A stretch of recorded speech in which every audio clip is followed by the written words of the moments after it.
میں نے کپڑے تبدیل کیے تو پریاں مجھے تیار کرنے آ گئیں اور بہت پیارا سا تیار کر کے چلی گئیں۔ میں جس وقت ناشتے کی ٹیبل پر بیٹھی تو پریاں اڑتی ہوئی میرے آگے لذیذ لوازمات رکھنے لگیں۔ میں نے ناشتہ کیا اور اپنے شوہر کے ساتھ باہر پھرنے چلی گئی۔ میرے شوہر نے پورا کوہکاف کا قبیلہ گھمانے کے بعد میرا ہاتھ کس کر پکڑ لیا اور مجھے ایک ایسی جگہ لے کر گیا جس سے 1000 کلومیٹر دور سے ہی آگ کی تپش محسوس ہونے لگی تھی۔ چونکہ میں ایک انسان تھی تبھی مجھے آگ کی تپش بہت پاس سے محسوس ہو رہی تھی۔ میں نے درویش کو بتایا تو اس نے اپنی جیب میں سے ایک بڑا سا شاپر نما ہڈی نکال کر مجھے پکڑایا، جس کو میں نے اپنے اوپر پہن لیا۔ اب مجھے بالکل بھی تپش محسوس نہیں ہو رہی تھی۔ میرا شوہر مجھے اس جگہ لے گیا جہاں ہر طرف آگ ہی آگ تھی اور بہت سے جن اور پریاں ایک بڑے سے جن کے آگے پیچھے مرجھائے چہروں کے ساتھ کام کر رہے تھے۔ وہ جن اپنے ملازمین پر تشدد کرتا اور ان کو پکڑ کر آگ میں پھینک دیتا۔ میں بہت غور اور خوف سے اس سب منظر کو دیکھ رہی تھی جب میرے شوہر نے مجھے آواز دی۔ میں چونک کر ایک دم شوہر کو دیکھنے لگی۔ میں نے اپنے شوہر سے بولا کہ ایسا ہی جن بچپن سے میرے خواب میں آتا تھا اور اب جب میں سوئی ہوئی تھی تو میں نے اس کے ساتھ خود کی لڑائی دیکھی۔ میں اس کے ساتھ بہت لڑ رہی ہوں اور ہر طرف آگ ہی آگ ہے۔ جسے سن کر میرا شوہر مسکرانے لگا۔ مجھے اس کی مسکراہٹ بہت عجیب لگی تھی۔ تبھی اس نے پوچھا کہ مسکرا کیوں رہی ہو، تو اس نے میرا ہاتھ تھاما اور واپسی کا راستہ لیا۔ ایک بہت ہی پیارے جھونپڑی نما گھر میں مجھے لے جایا گیا۔ وہاں پر ہر طرف ایک خوابناک ماحول بنایا گیا تھا۔ میرے شوہر نے بولا، آؤ آج میں تمہیں ایک کہانی سناتا ہوں، پھر کل سے تمہیں اپنی فوج تیار کرنی ہے۔ میرے شوہر نے مجھے ایک لڑکی کی کہانی سنائی۔ کہتے ہیں ایک بہت معصوم سی پیاری سی لڑکی پیدا ہوئی ہسپتال میں۔ میں اس ہسپتال کے باہر سے گزر رہا تھا تو مجھے اس ہسپتال میں سے جن زادی کی خوشبو آئی۔ میں پہلے تو مجھے بہت حیرت ہوئی، پھر میں جلدی سے ہسپتال کے اندر چلا گیا اور جس وارڈ سے جن زادی کی خوشبو آ رہی تھی اس طرف مڑ گیا۔ وہاں ایک پیاری سی بچی تھی، بہت خوبصورت پریوں کی مانند۔ میں نے ایک اماں کا روپ لیا اور اس بچی کا ہاتھ تھام کر اس کی اماں سے کہا کہ یہ اس دنیا کی نہیں ہے، اور اس کے بڑے ہونے کا انتظار کرتے ہوئے واپس آ گیا۔ پھر جب وہ بڑی ہوئی تو میں نے کئی بار اسے اپنے پاس بلایا، کبھی درخت پر چڑھ کر، کبھی پانی میں بہہ کر، کبھی تنہائی میں تو کبھی ہجوم میں وہ میرے پاس بیٹھ کر بہت سکون محسوس کرتی تھی۔ ایک روز میں نے اس کی طاقت جاننے کے لیے اس کو ایک بچے کے پیچھے بھگایا اور اس کی بہادری تو دیکھو، وہ بغیر ڈرے اس بچے کے پاس پہنچ گئی اور نہ صرف وہاں پہنچی، اس بچے کو اتار کر گھر بھی لے گئی۔ وہ بچہ بھی کوئی نہیں تھا، وہ میں خود ہی تھا، اور اس کو یہ ظاہر کیا کہ وہ بچہ کوئی وہاں پھینک گیا تھا۔ پھر جس روز وہ بچی ایک پیر بابا کے پاس گئی تو میں نے پیر بابا کی شکل اختیار کر لی اور اس کو بولا کہ یہ بچہ اس دنیا کا نہیں ہے، اور پھر وہ جوان ہوتی گئی اور ایک روز اس کی شادی طے ہو گئی، لیکن وہ تو اپنے پیدا ہوتے ہی اس دنیا کے لیے بن گئی تھی، پھر وہ وہاں کیسے رہ سکتی تھی؟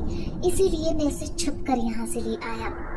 میں بہت غور سے اپنے شوہر کی کہانی سن رہی تھی اور پھر ایک دم جیسے دماغ میں ہلچل مچ گئی۔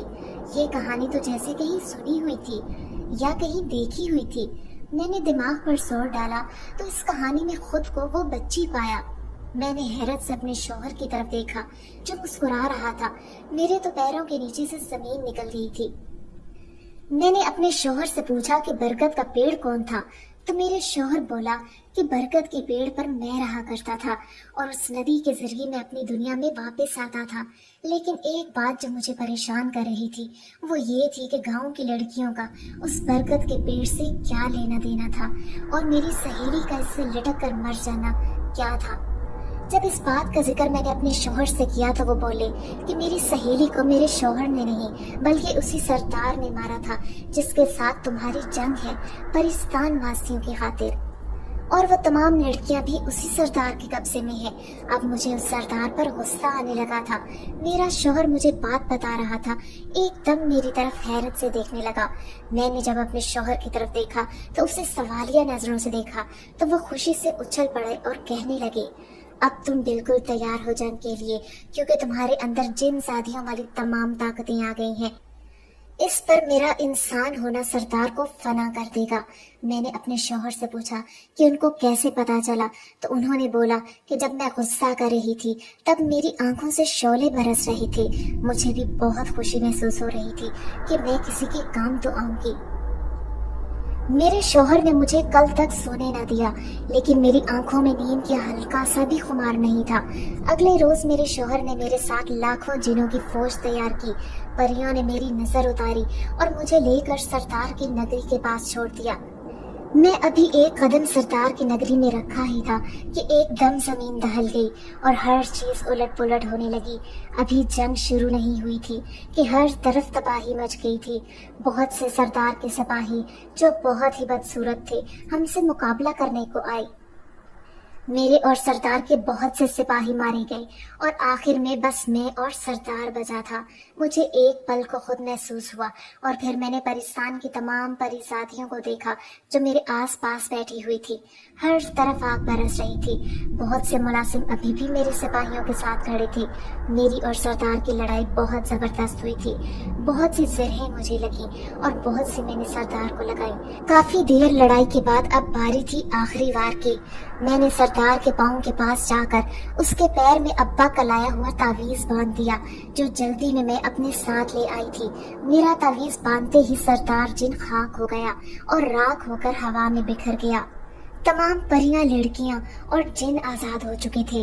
پرستان کا وہ حصہ جو سردار کی زد میں تھا آج پھر سے آزاد ہو گیا تھا۔ انتہائی خوبصورت ہونے کے باوجود اس میں کچھ نہیں بچا تھا۔ ہر طرف آگ بجھ گئی تھی۔ پھول کھلنا شروع ہوئے تو سب پریاں ادھر ادھر گھومنے لگی تھیں۔ میرے جسم پر جو زخم آئے تھے ان میں سے خون رسنے لگا تھا۔ پریاں جلدی سے مجھے اٹھا کر جن نگری لے گئیں جہاں میرا شوہر میری فتح کے بعد میرا انتظار کر رہے تھے۔ میں خوشی سے ان کے پاس گئی تو وہ اپنے گھٹنوں کے بل بیٹھ گئے اور میرے خواب کی طرح میرے ہاتھوں پر سر رکھ دیا۔ سب پریاں مجھے اڑاتی جگہ جگہ پھر رہی تھی۔ ہر طرف جشن کا سما تھا۔ ہر طرف خوشیوں کی لہریں دوڑ رہی تھیں۔ کچھ دیر گزری تو مجھے پھر سے تیار کیا گیا اور مجھے لیے سب ایک بڑی سی کرسی پر بٹھا دیا جہاں سب تالیوں سے میرا استقبال کر رہے تھے۔ مجھ پر پھول برسائے گئے، میرے سر پر سردارنی کا تاج پہنایا گیا۔ ان سب کو خوش دیکھ کر میں بھی بہت خوش تھی۔ فنکشن ختم ہوا تو میں گھر واپس چلی گئی جہاں میرے شوہر پریشان حالت میں کھڑے تھے۔ میں انہیں دیکھ کر کافی پریشان ہوئی اور ان سے پریشانی کی وجہ پوچھنے لگی، جس پر انہوں نے بھرائی نظروں سے میری طرف دیکھا اور ایک بڑا سا تھیلا مجھے پکڑا دیا جس کو کھولنے کے بعد میری آنکھیں چندھیا گئی تھی کیونکہ اس میں ہیرے جواہرات، سونا چاندی تھا۔ میں نے حیرت سے اپنے شوہر کی طرف دیکھا جو میری طرف ہی دیکھ رہا تھا اور کچھ پریوں کو بلا کر بولا کہ مجھے میری نگری یعنی دنیا میں چھوڑ آیا جائے۔ وعدے کے مطابق مجھے واپس دنیا میں بھیجا جا رہا تھا۔ میرا وجود کانپنے لگا۔ یہ بات سچ تھی کہ میرا دل لگ چکا تھا، لیکن یہ بھی حقیقت تھی کہ میں ان کی دنیا سے نہیں تھی، نہ میں وہاں رہ سکتی تھی۔ میں روتے ہوئے اپنی دنیا میں واپس آ گئی۔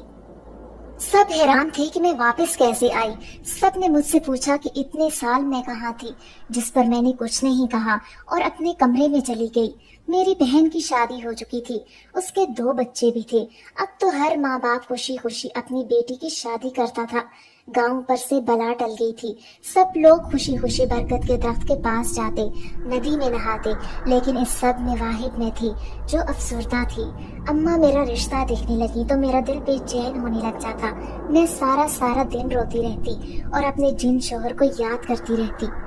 ایک روز اماں نے میرا نکاح طے کر دیا، لیکن مجھے ایک اور فکر تھی کہ میرا نکاح تو ہوا ہے پہلے سے ہی۔ میں نے اپنی اماں کو بتایا کہ میرا نکاح ہوا ہے اور میں ایک جن کی بیوی ہوں، تو میری اماں مجھ پر برس پڑی اور بولی کہ یہ خبر کسی کو مت دینا، تمہیں ہم لوگوں کا ذرا خیال نہیں آیا، کیسے تم نے یہ سب کر دیا؟ تو میں نے ان کو پوری بات بتائی کہ میرے پاس اور کوئی راستہ نہیں تھا، میں بہت مجبور تھی۔ لڑکا نکاح کے لیے جب آیا تو میری حیرت سے آنکھیں کھل گئیں کیونکہ وہ لڑکا کوئی اور نہیں بلکہ میرا شوہر تھا۔ میں سمجھ نہیں پا رہی تھی کہ کیا ہو رہا ہے۔ سب کچھ میری سوچ کے الٹ ہو رہا تھا، مگر میرے دل کو ایک طرح سے قرار آ گیا تھا۔ میں نے خاموشی سے اماں کی بات مان لی تھی اور انہیں اس بات کا اظہار نہیں ہونے دیا تھا کہ یہ وہی جن ہے۔